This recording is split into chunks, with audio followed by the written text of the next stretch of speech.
শিশুদের খাদ্য সবচেয়ে বিষাক্ত। প্রত্যেক একটি চকলেট পর্যন্ত নিরাপদ নয়। মানুষ বাচ্চাদেরকে একটু নিরাপদ রাখতে, ভালো রাখতে, একটু আনন্দ দিতে একটি চকলেট, একটি জুস খাওয়ায়, কিন্তু সেটিও বিষাক্ত। এগুলো খেয়ে মানুষ হত্যা হচ্ছে, ডায়াবেটিস, ক্যান্সার সহ এবং ভয়াবহ রোগে মানুষ আক্রান্ত হচ্ছে। আপনারা এমন কোন ফল নেই, ফ্রুট নেই, সেখানে বিষাক্ত কেমিক্যাল মিশানো হচ্ছে না। ফরমালিন সহ, মেলামাইন সহ প্রত্যেক জিনিস আজ ভয়ঙ্কর করে তুলছে। সংগ্রামী বন্ধুরা, রাস্তায় আমরা দাঁড়িয়েছি, আমরা জানি এই দেশের ওই মানুষগুলোকে যারা হত্যা করে তারা বিচার পায় না। আপনারা দেখবেন খাদ্য ভেজাল, এর চেয়ে ভয়াবহ আর বাংলার জমিনে এখন কোনো কিছু নেই। খাদ্য ভেজালকারীরা প্রতিদিন মানুষকে হত্যা করছে।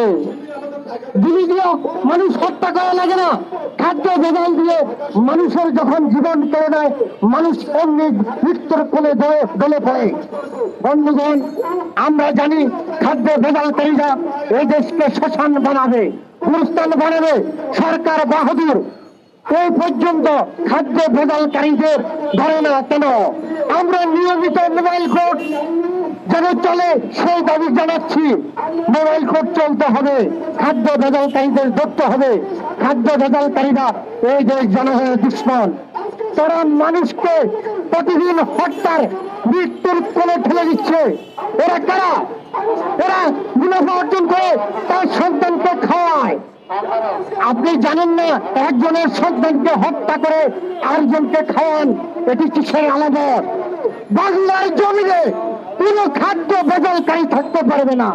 ইনশাল্লাহ আমরা এইসব দুষ্কৃতিকারীদের শেষ দেখে নেব। এই খাদ্য ভেজালকারীরা আমার দেশের মানুষকে হত্যা করবে, তারা আমার দেশকে অনিরাপদ করে তুলবে। কেন? খাদ্য ভেজাল। আজকে ওষুধও কোনো বিষাক্ত ওষুধ, যেখানে ওষুধে খেয়ে মানুষ বাঁচবে, সেই ঔষধ আজ বিষাক্ত। এই ওষুধ খেয়ে মানুষ বাঁচতে পারে না। ওষুধও এবং ওষুধ যারা তৈরি করছে, এইসব দুষ্কৃতিকারীদের সাথে মানুষের এবং দুর্নীতিবাজ কর্মচারীদের যোগ সাজে আছে। ওষুধ সহ এবং খাদ্য সহ যে মুড়ি নিয়ে আমরা এখানে দাঁড়াচ্ছি, যে কলা নিয়ে দাঁড়াচ্ছি, যে পেঁপে নিয়ে দাঁড়াচ্ছি, যে আঙ্কুর নিয়ে দাঁড়াচ্ছি, এগুলো বিষাক্ত।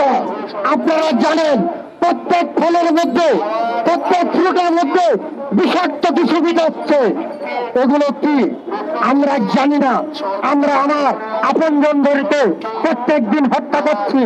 প্রত্যেক দিন আমরা জীবন মানুষের কেড়ে নেওয়ার জন্য আমরা এগিয়ে যাচ্ছি।